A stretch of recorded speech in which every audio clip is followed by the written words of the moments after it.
troublée des articles qui sont parus dans Le Devoir de ce matin, des articles qui nous parlent de propos, de gestes, de textos inappropriés qu'aurait commis Jerry Sklavounos. Et ce qui est très troublant, on nous parle ici de propos, de gestes, de textos inappropriés qui auraient été faits et commis à l'égard, on parle de jeunes pages, de jeunes stagiaires, de personnel politique. C'est extrêmement troublant, tout ce qu'on apprend dans ce journal ce matin. Et politiquement parlant, il y a quelque chose de pire là-dedans. On y apprend que durant la 40e législature, c'est-à-dire entre 2012 et 2014, le gouvernement alors au pouvoir a porté plainte au whip du Parti libéral concernant des comportements qu'aurait eu M. Sklavounos à l'égard d'une employée politique du gouvernement au pouvoir. Ça soulève énormément de questions. Première question, qui au Parti libéral à cette époque, durant 2012 et 2014, était au courant, savait qu'une plainte avait été formulée à l'égard du comportement de M. Sklavounos? Qu'est-ce qui a été fait du côté du Parti libéral à l'égard de cette plainte? Et est-ce que quelqu'un a informé le chef du Parti libéral de l'époque entre 2012 et 2014? Ce sont des questions politiques que je pose ce matin. Par ailleurs, dans ces articles du Devoir, on apprend de la bouche d'ex-militants, entre autres, qu'on disait aux nouveaux militants du parti de se méfier de Jerry Sklavounos. Je trouve ça extrêmement troublant. Il y a beaucoup de monde qui est mentionné là-dedans.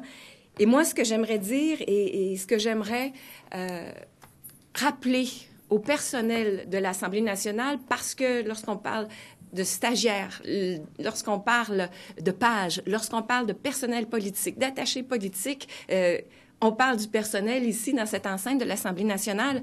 Et j'aimerais leur rappeler à toutes ces personnes que nous nous sommes dotés, oui, en juin 2015, de cette politique relative à la prévention et à la gestion des situations de harcèlement au travail. Cette politique-là, elle est en vigueur. Elle vous dit, si vous avez été victime de harcèlement sexuel, de harcèlement psychologique, de gestes inappropriés, de propos déplacés, inappropriés, de textos, de courriels, vous avez un recours et on vous croit.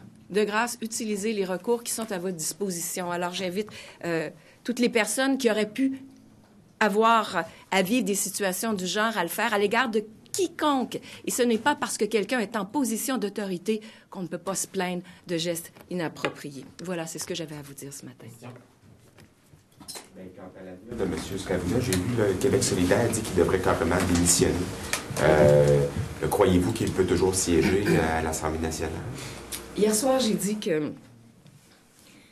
ce sont quand même des allégations graves et il y a une enquête policière qui est actuellement en cours pour des crimes contre la personne. Alors, c'est grave, les crimes contre la personne. Et ce que j'ai dit à M. Sklavounos, c'est que je crois qu'il devrait réfléchir très sérieusement à la possibilité de démissionner de son poste. Et je lui laisse ça en son âme et conscience, parce que ce sera impossible pour lui de continuer à travailler dans les circonstances, j'imagine. Par ailleurs, des enquêtes policières concernant des crimes contre la personne, ça fait en sorte que toute l'institution de l'Assemblée nationale est discréditée, que tous les parlementaires sont discrédités et que les citoyens, les électeurs sont inquiets. Ça jette un discrédit sur tout le monde.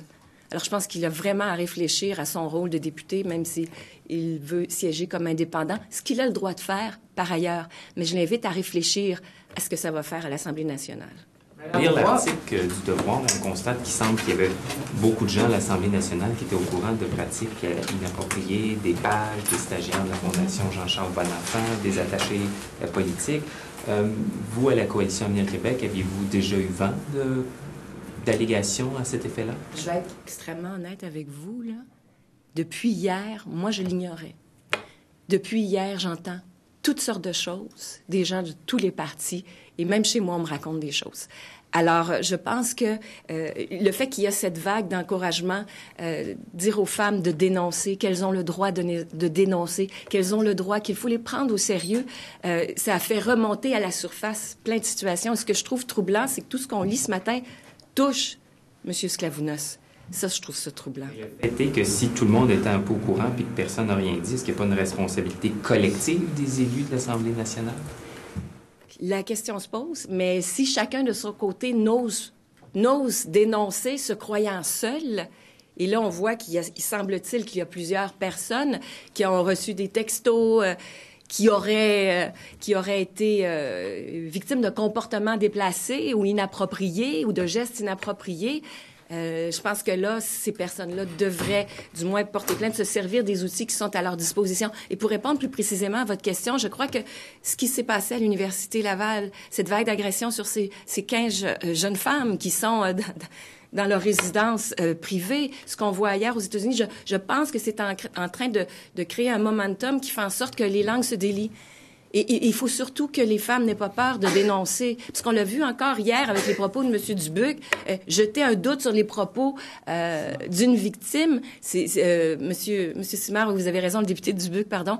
Jeter un doute sur les propos d'une victime, ça, c'est inacceptable. Alors, on peut ne pas faire de commentaires aussi et dire la justice va suivre son cours, mais discréditer les propos d'une victime, c'est inapproprié dans les circonstances. Le harcèlement sexuel, est-ce qu'une main dans le bas du dos, c'est du harcèlement sexuel? Est-ce que des comportements, des propos du genre « merci ma belle », veux-tu aller prendre un verre ce soir? Est-ce que c'est du harcèlement sexuel? Est-ce que ça doit être dénoncé? Écoutez, c'est complexe, c'est compliqué. Mais je vous invite à lire ce document-là. Là. Je ne vais pas vous en faire un résumé ce matin. Il est relativement court, mais il y a quand même une vingtaine de pages. Là. Il y a la jurisprudence qui définit ce que c'est. Vous avez, à l'égard des normes du travail, le harcèlement sexuel, le harcèlement psychologique. La jurisprudence met des critères. Et ça n'a pas besoin non plus d'être à répétition. Mais ce doit être non souhaité. Alors, je veux pas non plus poser un avis juridique ici, mais il y a des mécanismes. Je veux surtout lancer comme message qu'il y a des mécanismes. Et ce qu'on se rend compte ce matin, c'est qu'il semble y avoir plusieurs jeunes femmes, à la lecture de ce qu'on apprend ce matin, qui auraient été victimes de comportements déplacés, de propos déplacés, de textos déplacés. Et écoutez, sans oui, c'est non. Vous avez dit avoir entendu plusieurs commentaires suite aux révélations d'hier. Vous avez dit, même chez moi, est-ce que vous parlez de votre circonscription, de votre bureau? Non, des gens sur l'aile politique. Je vous dis les langues commencent à se délier, alors c'est il y a des employés sur la politique à l'Assemblée nationale, avec la culture à l'Assemblée nationale, le fait qu'un député ait pu avoir tel comportement pendant aussi longtemps sans être dérangé. Ça dit qu'il y a du travail à faire, ça dit qu'il faut que ça change, il faut que ça arrête, mais ça dit surtout, et moi je veux dire bravo aux femmes qui osent parler, qui osent dénoncer, puis c'est pas facile, ce sont des personnes en position d'autorité, puis souvent des personnes qui peuvent avoir le droit de vie ou de mort sur vous ou vous faire perdre votre emploi, par exemple. Alors, c'est pas facile de dénoncer son employeur. Il y a tout ce contexte-là. Ce que ça dit, c'est qu'il y a du travail à faire, il y a des mentalités à changer, mais je pense que c'est de façon calme, mais de façon indignée, qu'il faut faire quelque chose, il faut parler, il faut dénoncer. Mais il y a du travail à faire, de toute évidence. Mais je pense que ça va réveiller les gens. Si les articles qui sont publiés ce matin ne réveillent pas le Parti libéral qui devrait faire un examen de conscience, à savoir qui savait. Et hier, je voyais un tweet de Mme Fatima Ouda-Pépin qui nous dit « Y a-t-il d'autres victimes? » Écoutez, on peut poser la question. Et je comprends pour ce qui est de l'enquête policière, c'est du recours criminel et que ce sont pour le moment des allégations et qu'il est présumé innocent jusqu'à preuve du contraire. Et ça, je respecte tout ça. Mais il ne faut pas dénigrer non plus les propos de la plaignante dans ce dossier-ci. Est-ce que, juste pour être clair, est-ce qu'il y a des attachés ou des employés de la Coalition du Québec qui ont été victimes de harcèlement de la part de Joe Sklavounos? Si vous dites que les langues se délient à l'aile politique de la CAQ. On m'a rencontré toutes sortes de choses impliquant des pages, des stagiaires, et le personnel politique semble savoir des choses à cet égard-là. Des faits. Je ne suis pas là. Je n'étais pas témoin de cela. Alors, des plaintes formelles déposées? Non. Non, chez nous, non. Non, pas pour le moment. Mais allez-vous recenser justement ces cas-là qui ont pu arriver à la CAQ pour savoir un peu qu'est-ce qui est arrivé avec M. Sclavunos? Ben oui. En fait, moi, j'invite toutes les femmes, parce que malheureusement, c'est de femmes dont on parle, mais peut-être y a-t-il des hommes qui sont victimes d'harcèlement psychologique de la part de collègues ici. Peut-être, c'est fort possible également, mais j'invite toutes les femmes qui auraient été victimes d'un harcèlement psychologique, d'harcèlement sexuel, de gestes inappropriés, surtout non sollicités, de textos indécents à saveur sexuelle, de cette forme de harcèlement, de le dire. Puis, il y a ça qui les protège. Madame, comme député, avez-vous déjà été témoin de commentaires inappropriés à l'endroit de page de la part de collègues de votre parti ou d'autres partis? Est-ce que vous avez l'impression que justement, une espèce de culture où on se permet des propos déplacés, des fois, à l'endroit des pages? Moi, personnellement, je n'ai pas été témoin de ça. Alors, c'est pour ça que ce matin, c'est les articles qui me troublent. Et hier, je vous disais, tout ce que j'entendais, je dis, mon Dieu, il y a quelque chose qui se passe, il y a des gens qui savent des choses. Et moi, je suis plate, là. Moi, je suis une députée bien plate, là. Ça fait 4 ans que je suis ici. Quand je termine ici, je vais pas me promener ce grand allée, prendre un coup jusqu'aux petites heures du matin, là. Je m'en vais chez nous, je mets mes pantoufles, puis je lis, puis j'écoute la télé. Je suis plate de même. Fait que je suis pas au courant des potins. C'est pour ça que je suis très ébranlée de lire tout ça ce matin. Mais il y a probablement quelque chose qui s'est passé. Et c'est pour ça que j'interpelle le gouvernement libéral, parce que entre 2012 et 2014, des whips du Parti libéral ont été informés au moins d'un comportement à l'égard d'une attachée politique du Parti québécois. Et le whip, selon le texte, aurait agi, le whip libéral. Qui était ce whip à l'époque, je l'ignore. Il y en a eu deux. Il y en a eu deux durant cette longue période. Quelles mesures ont été prises? Et est-ce que le chef du Parti libéral de l'époque l'a su? Et est-ce qu'il y a des gens qui savent des choses? Alors, je l'ignore. Justement, et compte tenu de la réputation de M. Sclavunos, ça a été vraiment du parti, là, selon l'article du Devoir. Est-ce que M. Sclavunos aurait dû être candidat pour le Parti libéral en 2014? Ah mon Dieu, là, vous allez dans des questions hypothétiques. Là, Si des gens savaient, et c'est pour ça que c'est totalement hypothétique, là, je peux pas répondre à votre question. Parce que, écoutez, à l'égard de la plainte qui est portée à la police, on nous dit que c'était en mars 2014 que c'est arrivé. En mars... non, excusez-moi, c'était en juin 2014, c'est ça? Donc, qui était rapporté au WIP, et puis on voit aussi que l'attitude de M. Sclavunos semble être connue à l'intérieur du Parti libéral. Oui. Est-ce que vous ne trouvez pas ça troublant qu'il ait été candidat pour le Parti libéral en 2014? Je trouve ça troublant si les gens savaient qu'il y avait ça, parce qu'il est fort possible que les femmes qui auraient été victimes de tels agissements n'ont pas parlé à personne en position d'autorité. Alors, je trouve ça troublant. S'ils ne le savaient pas, ils ne le savaient pas. Mais s'ils le savaient, si des gens en position d'autorité au Parti libéral savaient qu'il y avait des comportements inappropriés, des paroles inappropriées, des gestes inappropriés à l'égard des femmes, puis qu'ils n'ont pas agi, c'est grave. Est-ce que ça fait quelques fois que vous répétez cette question-là? Est-ce que quelqu'un savait, etc.? Est-ce que vous voulez laisser entendre qu'il y aurait une responsabilité, donc, à la direction du Parti libéral ou auprès du bureau du premier ministre de s'être fermé les yeux? On dirait que vous le laissez entendre sans le dire. Je vais être bien clair sur cette question-là. J'ignore qui savait quoi. Je sais qu'on s'est doté d'une politique contre le harcèlement sexuel en juin 2015.